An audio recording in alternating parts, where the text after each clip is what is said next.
Haleluya hosana, haleluya hosana. Asante Jehova, na huwa naanza na asante kwa sababu asante ina nguvu ya kubadilisha kutoka ambacho hakiko sawa kuja ambacho kiko sawa. Nasema asante kwa sababu kuna yaliyoko sawa. Asante kwa nafasi nyingine. Leo nitatengeneza sehemu ya pili ya the difference between religion and spirituality. Maana mara ya kwanza nilitengeneza, ikanibidi niifupishe ili niweze kuupload part 1, kwa sababu ili niweze kuupload kwa urahisi inabidi video iwe fupi au clip iwe fupi. Kwa hiyo nilikuwa nikielezea kwenye part 1 kwamba kuna utofauti kati ya religion na spirituality. Kuna tofauti kati ya safari ya kidini na safari ya kiroho. Kuna mtu anayetembea safari ya kidini, anayetembea na dini. Siko hapa kumjudge, siko hapa kumhukumu. Kuna ambaye anatembea safari ya kiroho, siko hapa pia kumjudge wala kumhukumu. Naonyesha utofauti na nitatumia my experience, maana niliwahi kuwa mtu wa kidini na sasa natembea safari ya kiroho. Nimeuona utofauti na nimesukumwa kufanya hivi. Kuna msukumo ndani yangu wa kufanya hiki ambacho niko nakifanya. Kwa hiyo kwa ambaye utaelewa, chukua kama uponyaji, chukua kama nuru. Kwa ambaye uelewi, usilazimishe kuelewa. Everything is not for everyone.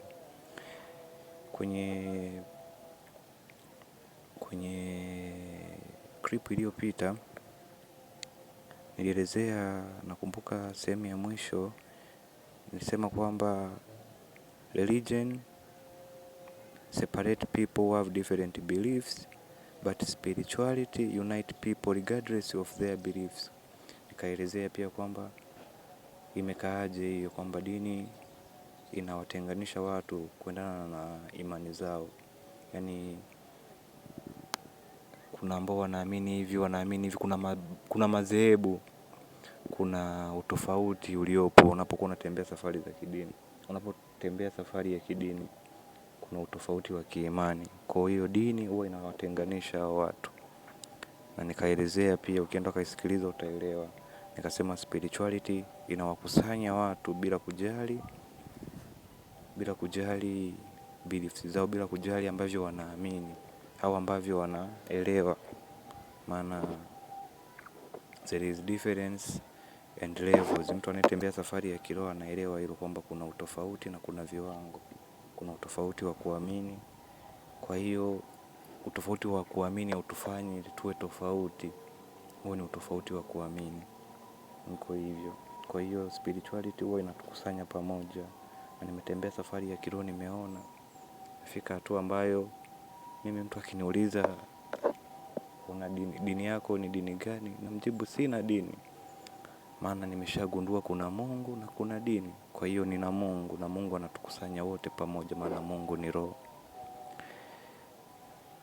Leo nitaendeleza zingine, maana hiyo ilikuwa ni najaribu kuelezea part 1 ili nipate muendelezo mzuri wa part 2.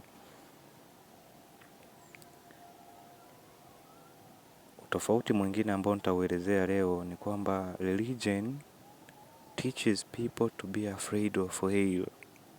Yaani dini inawafundisha watu kuogopa jehanamu, kuogopa yani watachomwa jehanamu. But spirituality teaches people to create heaven on earth. Imeandikwa ufalme wa mbingu utawaijilieni, yani Mungu atatuwekea hapa mbingu, utatuijilia. Lakini ukiwa unatembea kwenye safari ya kidini, kitu ambacho kinatengenezwa pale ni kwamba utakufa, utaenda jehanamu. Maana ni uko chini ya sheria za Mungu, uko chini ya sheria ambazo huwezi kuzitimiza. Kwa hiyo utahukumiwa tu. Na ukikaa hivi ukiwa na dini lazima pia utajihukumu tu, maana unajiona unakosea. Iko hivyo, maana makosa yanakuja kwa kuwekewa sheria. Iko hivyo, imeandikwa kwenye maandiko kwamba pasipo na sheria hapo hamna makosa. Mpaka iwepo kosa ni kwamba umeambiwa usifanye hivi, ukafanya hivi, ndio linakuwa kosa. Unapokuwa umewekwa huru, hakuna makosa, na Kristo alikuja kutuweka huru, mbali na hukumu, mbali na kuchomwa moto. Maana mimi naamini Mungu aliyeumba ulimwengu, aliyetuumba sisi, Mungu ambaye ni Mungu wa upendo, hakuumba watu wawachome moto. Iko hivyo. Kwa hiyo na haya au kuona huku, kufahamu huku, nimetambua kupitia safari ya kiroho. Nimegundua Mungu yu moja na sisi. Kwa hiyo hatufi, na kama hatufi inamaanisha hatuendi jehanamu, tuna uzima wa milele. Kwa hiyo tutaishi mbingu hapa hapa, tutauona wema wake hapa hapa. Iko hivyo. Na hata tukitoka hapa, tutakako kwenda tutauona wema wa Mungu. Iko hivyo. Utofauti mwingine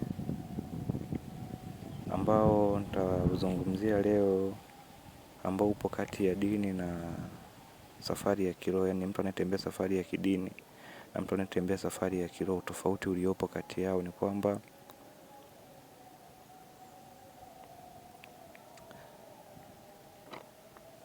religion is to feel like a single drop in ocean. Yani unapokuwa ni mtu wa kidini, ni kama kujihisi wewe ni tone. Yani unafanywa, unatengenezwa kuwa kama tone ndani ya bahari.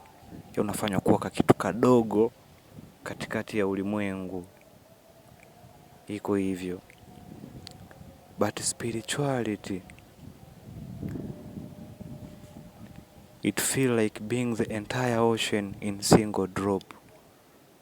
Ndako ujue, kwenye safari ya kidini unafundishwa mbinguni ni sehemu tunatakiwa kwenda. Kwa hiyo wewe ni mtu uko safarini unaenda mbinguni. Iko hivyo. Ndio tunavyofundishwa kwenye kidini kwamba tuko safarini tukielekea mbinguni, tunatoka Misri tunaenda Kanaani. Ndako ujue maandiko yalivyoandikwa yameandikwa kiroho, hayajaandikwa personal, yako spiritual maandiko, hayako personal. Hayaeleweki kwa akili za kibinadamu za kawaida. Yaani ukitaka kuweka kwenye akili za kibinadamu za kawaida, hayawezi kuleta maana ambayo itakuweka kwenye uhuru, itakuweka kwenye amani, itakuweka kwenye kumuona Mungu, itakuweka kwenye vifungo, itakuweka kwenye control. Maana maandiko yamekaa kiroho. Kwa hiyo ukiangalia maandiko kiroho, utagundua mbingu si sehemu ambayo iko nje na wewe. Mbingu imo ndani yako. Kwa hiyo ndani yako kuna ulimwengu tena mwingine.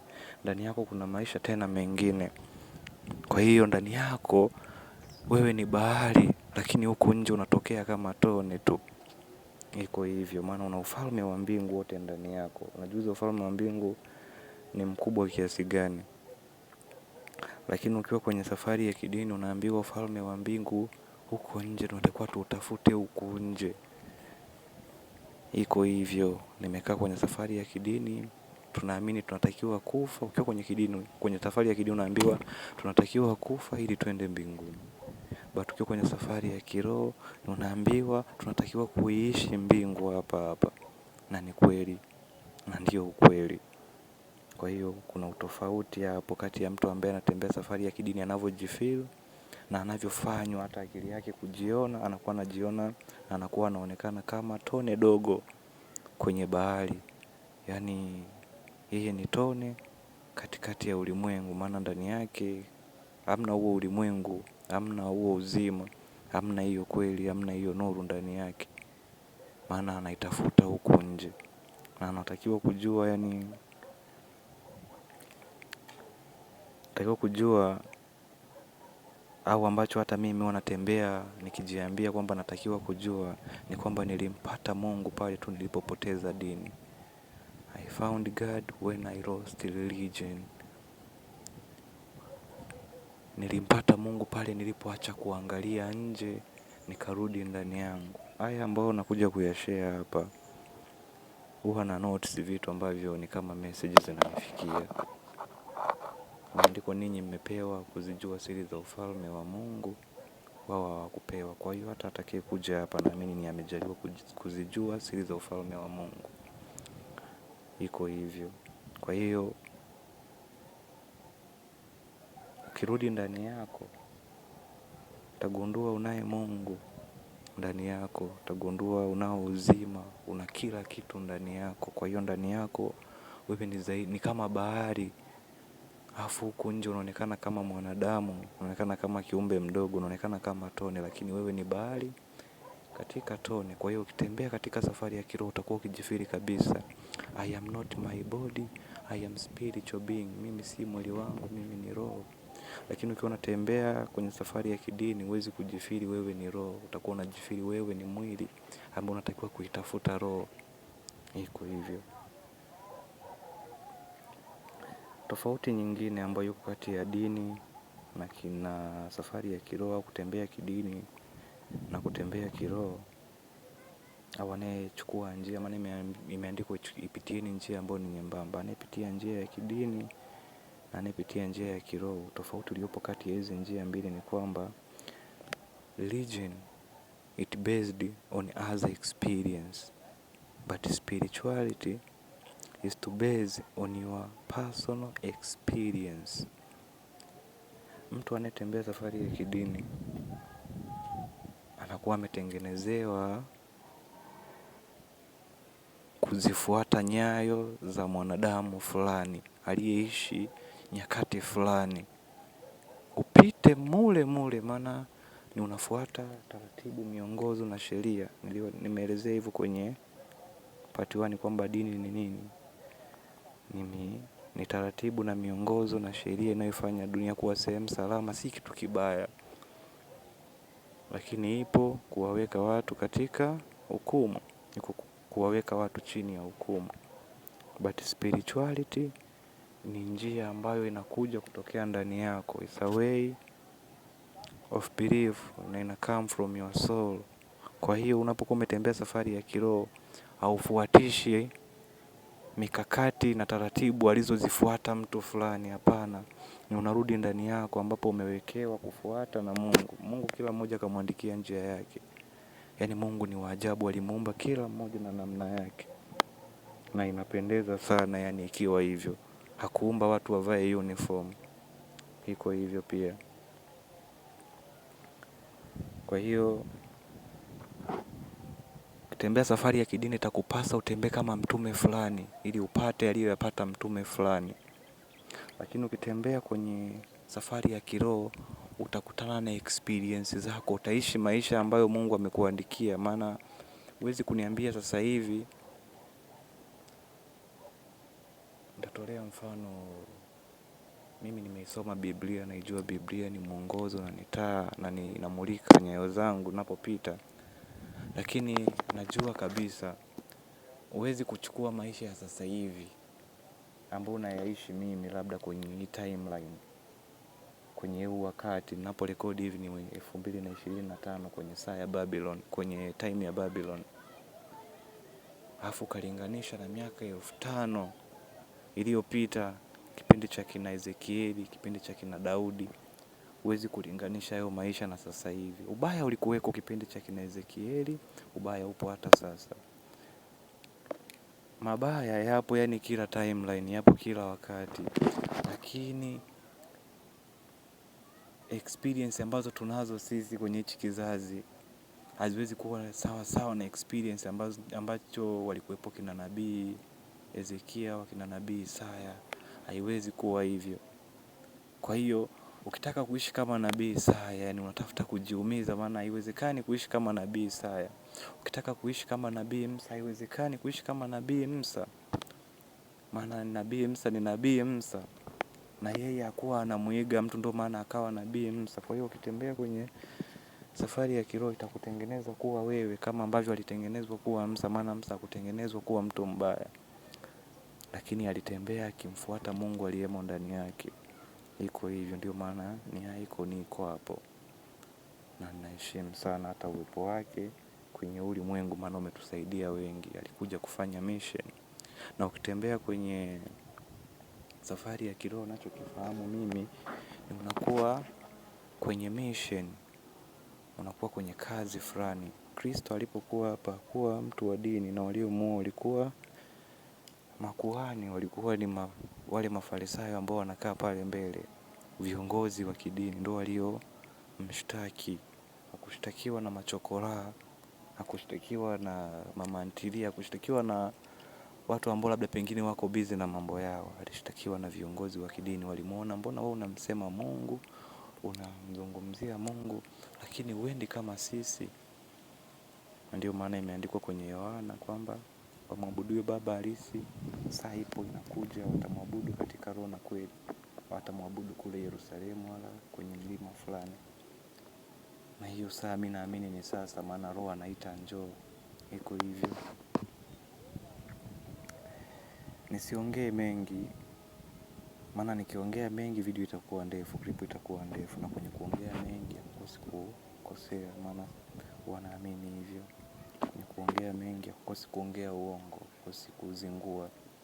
Kwa hiyo nifunge na kusema kwamba I am spiritually, I am not religious, because religion will never take me to heaven.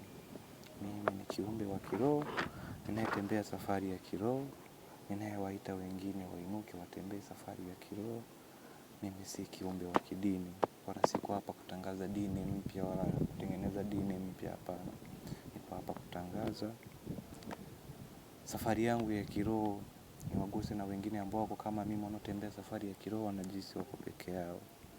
Na si kwa sababu ya kiburi mimi sio mtu wa kidini, si kwa sababu ni mjuaji sana ndio sababu sio mtu wa kidini, hapana. Ni kwa sababu dini haiwezi kunipeleka mimi mbinguni, wala haiwezi kumpeleka yeyote mbinguni, itampeleka kwenye kuhukumiwa. Kwa hiyo nimechagua kutembea safari ya kiroho, maana hiyo inaniweka umoja na Baba aliye mbinguni. Kwa hiyo nikiwa umoja na Baba aliye mbinguni, ninaishi mbingu na nina uzima wa milele. Na yeyote ambaye anaamini hivi, naamini ana uzima wa milele ndani yake.